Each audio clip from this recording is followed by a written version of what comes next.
اللہ رب العالمین نے ہمیں اور آپ کو اس دنیا کے اندر اپنی بندگی کرنے کے لیے بھیجا ہے، اپنی عبادت کرنے کے لیے بھیجا ہے، اور اسی لیے اللہ رب العالمین نے اپنے نبیوں کو، اپنے رسولوں کو اس دنیا کے اندر بھیجا ہماری رہنمائی کرنے کے لیے، اور اللہ رب العالمین نے اپنی کتابوں کو اتارا ہماری رہنمائی کرنے کے لیے کہ ہم ان کتابوں کے سہارے اللہ رب العالمین کی عبادت کے طریقے کو جان سکے، رسول اللہ صلی اللہ علیہ وسلم کی فرمان کے سن کر کے ہم عبادت کے طریقے کو جان سکے۔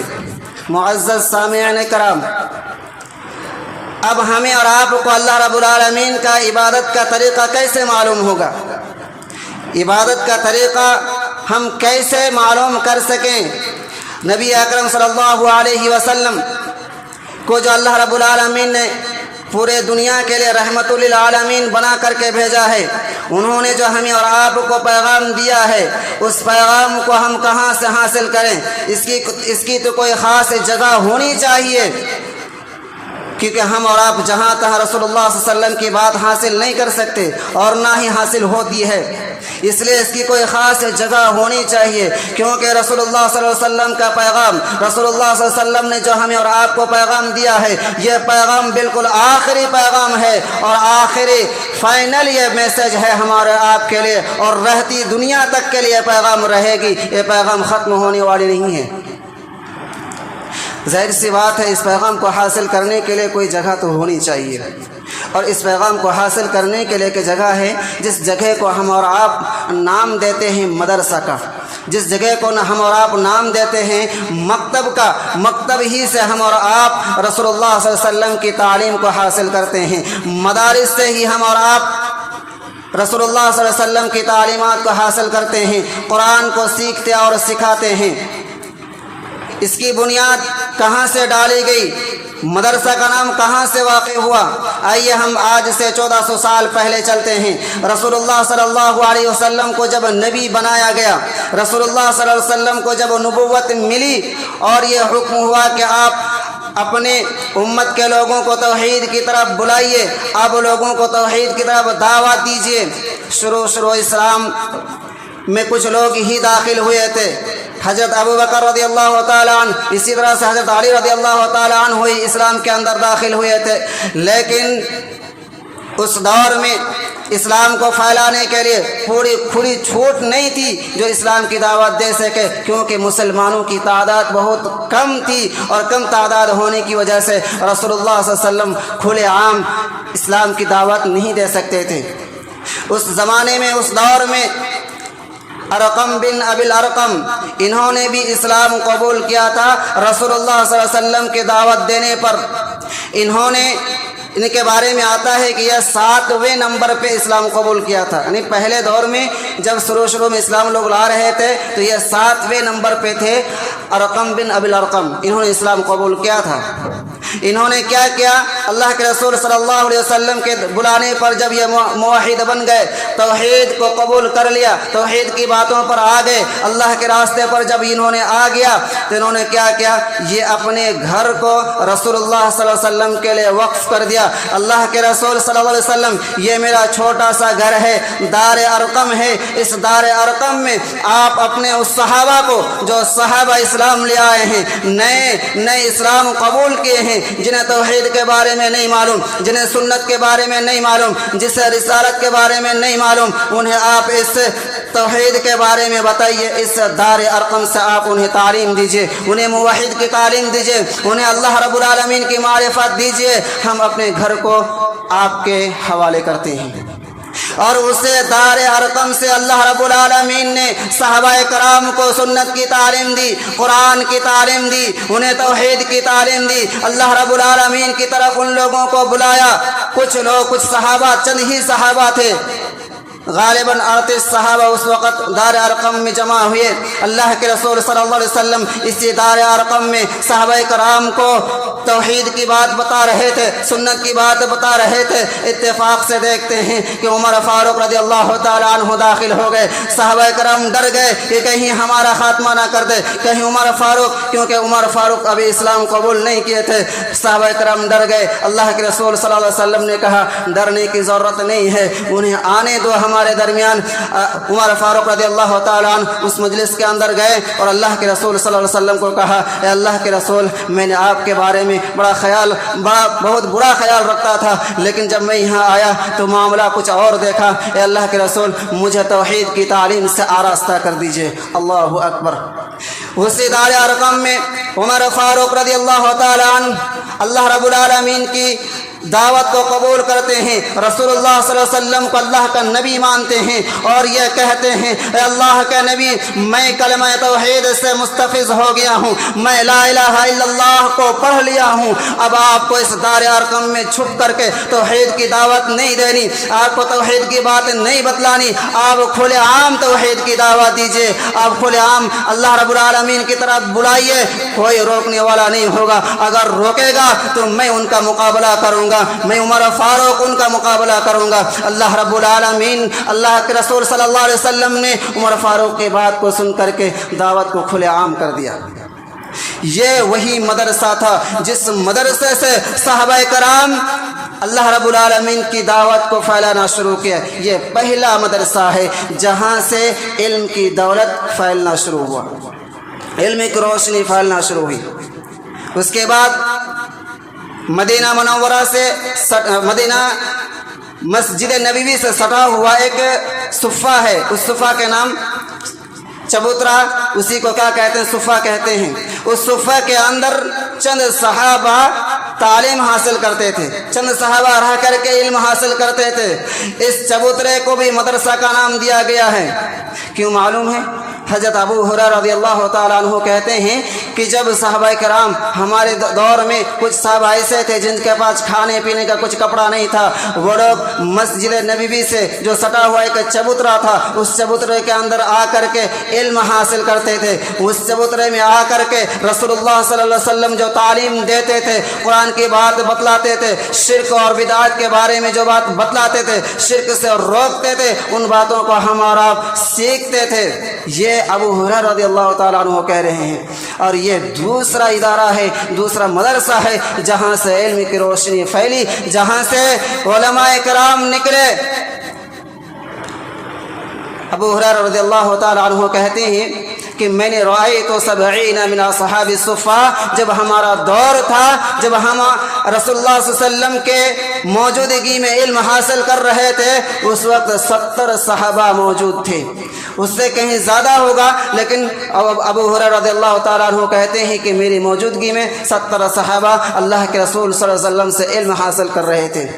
سکھانے والے کون؟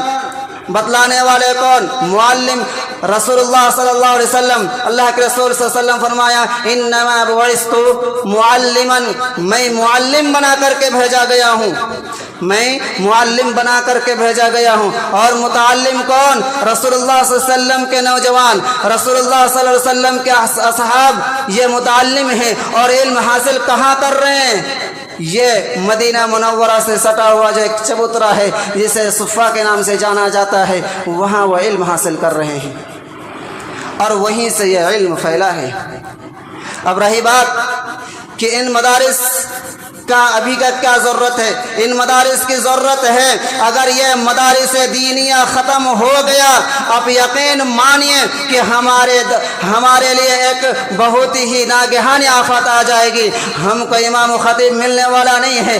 آج اگر ہم صحیح راستے پر ہیں، صحیح منہج پر ہیں، تو یہی علماء کرام کا دین ہے۔ اور یہ علماء کرام کہاں سے نکلتے ہیں؟ انہی مدارس سے نکلتے ہیں، انہی مکاتب سے نکلتے ہیں۔ ہمیں اور آپ کو چاہیے کہ ان مدارس کی حفاظت کریں، ہمیں اور آپ کو چاہیے کہ ان مکاتب کی حفاظت کریں، کیونکہ یہ مکاتب ایسی جگہ ہے جہاں سے انسان کو انسان بنایا جاتا ہے، جہاں سے توحید کی تعلیم دی جاتی ہے۔ یہ مدارس ایسی جگہ ہے جہاں سے ایک صحیح تعلیم دی جاتی ہے، شرک و بدعات سے دور رکھا جاتا ہے۔ آپ کو معلوم ہونا چاہیے کہ ایک انسان اگر پوری زندگی عبادت کرتا ہے، پوری زندگی اپنے رب کے سامنے میں سر رکھ کر کے وہ عبادت کرتا ہے، اللہ کی عبادت کرتا ہے، لیکن اگر اس کی زندگی میں ایک بھی شرک کی بو پائی جاتی ہے، اللہ رب العالمین اس کی عبادت کو قبول نہیں کرتا۔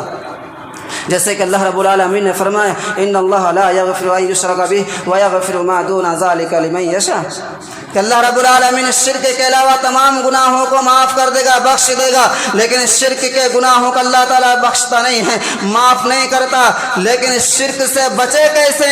ہمیں معلوم کیسے چلے کیا شرک ہے، کہاں یہ تعلیم ہوتی ہے؟ یہ تعلیم مدارس دینیہ کے اندر ہوتی ہے، مکاتب کے اندر ہوتی ہے، کسی کالج یا یونیورسٹی کے اندر یہ تعلیم نہیں دی جاتی ہے۔ اگر آپ یونیورسٹی کے اندر جائیں تو یہ تعلیم آپ کو نہیں ملے گی، اگر آپ کسی کالج کے اندر جائیں تو آپ کو شرک سے بچنے کی تعلیم نہیں دی جائے گی۔ لیکن آپ مساجد کے اندر آئیے، مدارس کے اندر آئیے، مکاتب کے اندر آئیے، اللہ رب العالمین کے رسول صلی اللہ علیہ وسلم نے جو فرمایا ہے وہ تعلیم آپ کو دی جائے گی، یعنی شرک سے بچنے کا طریقہ بتایا جائے گا۔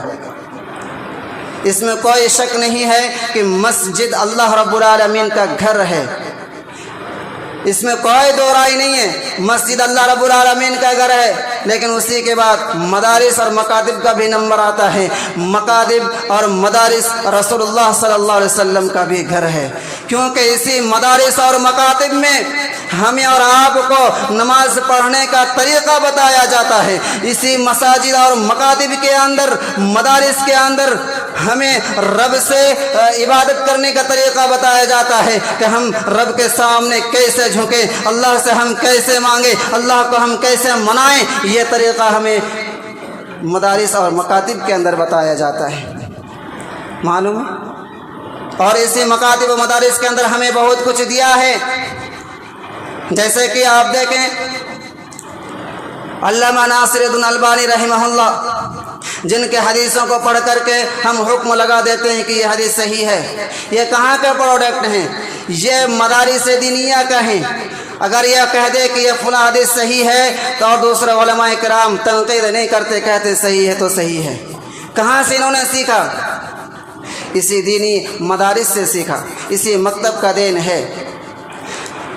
فتنہ تاتاری اور فتنہ خلق، یعنی قرآن کریم جو ہمارے ہاتھوں میں ہے، یہ قرآن اللہ رب العالمین کی کتاب ہے۔ اس قرآن کے بارے میں لوگوں نے ایک فتنہ رائج کیا تھا، کیا کہ یہ قرآن اللہ رب العالمین کی کتاب نہیں ہے بلکہ یہ ایک مخلوق ہے، یہ فتنہ رائج ہوا تھا۔ اور اس فتنہ جب ابال مارا، بہت زیادہ رائج ہوا کہ یہ قرآن مخلوق ہے، اللہ رب العالمین کی غیر مخلوق نہیں ہے۔ جب یہ فتنہ رائج ہوا تو امام احمد بن حنبل رحمہ اللہ آگے بڑھے اور آگے بڑھ کر کے لوگوں کی ڈٹ کر مقابلہ کیا اور کہا نہیں، اللہ رب العالمین کی کتاب، کتاب اللہ، یہ غیر مخلوق ہے، یہ مخلوق نہیں ہو سکتا، یہ غیر مخلوق ہے۔ اس بات کو بولنے کی وجہ سے امام احمد بن حنبل کو کئی سال کی سزا بھی ہوئی، جیل بھی دیا گیا انہیں، لیکن اپنی باتوں پر ڈٹے رہے۔ لیکن دین کہاں کا تھا؟ انہوں نے یہ تعلیم کہاں سے سیکھی تھی؟ یہ تعلیم کہاں سے انہوں نے حاصل کی تھی؟ اسی مدارس دینیہ کے اندر، اسی مکاتب دینیہ کے اندر۔ اگر ہم اور آپ مدرسے کے اندر تعلیم حاصل نہیں کریں گے، اگر ہم اپنے بچوں کو مدارس سے دور رکھیں گے، یقیناً ہمارا بچہ، ہماری بیٹیاں غیر مذہب کے طریقے پر چلنے لگیں گے، انہیں قرآن کے بارے میں علم نہیں ہوگا، انہیں رسول اللہ صلی اللہ علیہ وسلم کے بارے میں علم نہیں ہوگا۔ ایک واقعہ بتاتا چلوں، علامہ اقبال رحمہ اللہ کے بارے میں تو آپ لوگ سنتے ہوں گے، جن کے اشعار کو بارہا پیش کیا جاتا ہے، جن کے اشعار کو دلیل کے طور پر بھی پڑھا جاتا ہے۔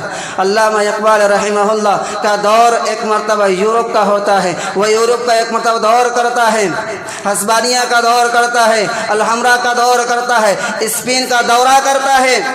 وہاں وہ کیا دیکھتے ہیں کہ اسپین کا دورہ کرتا ہے تو وہاں وہ دیکھتے ہیں کہ لوگ غلط طریقے سے علم کو حاصل کر رہے ہیں، وہاں بے حیائی عام ہے، بے بنیادی عام ہے، الحاد عام ہے، بے حیائی، فحش، عریانیت، تمام چیزیں بالکل عام ہیں۔ اسی کو یہ نہیں ہوتا۔ جب انہوں نے وہاں سے سفر کر کے جب ہندوستان لوٹا، ہندوستان لوٹنے کے بعد دیکھتا ہے کہ چھوٹی چھوٹی بچیاں، چھوٹے چھوٹے بچے ٹاٹ کے نیچے، درخت کے نیچے علم حاصل کر رہے ہیں، قرآن کی تعلیم حاصل کر رہے ہیں، وہ حلال اور حرام کی تمیز کو سیکھ رہے ہیں، پردہ کیسے کرنی ہے اس کو وہ جان رہے ہیں، کون اپنا ہے، کون محرم ہے، کون غیر محرم ہے، اس کو وہ جان رہے ہیں۔ جب انہوں نے ہندوستان کے اندر دیکھا تو ہندوستان کے لوگوں کو کہا، اللہ کے قسم تم اپنے بچوں کو اسی طرح تعلیم دیتے رہو، تم اپنے بچوں کو، اپنی بچیوں کو اسی طرح قرآن کی تعلیم دیتے رہو، یقیناً یہ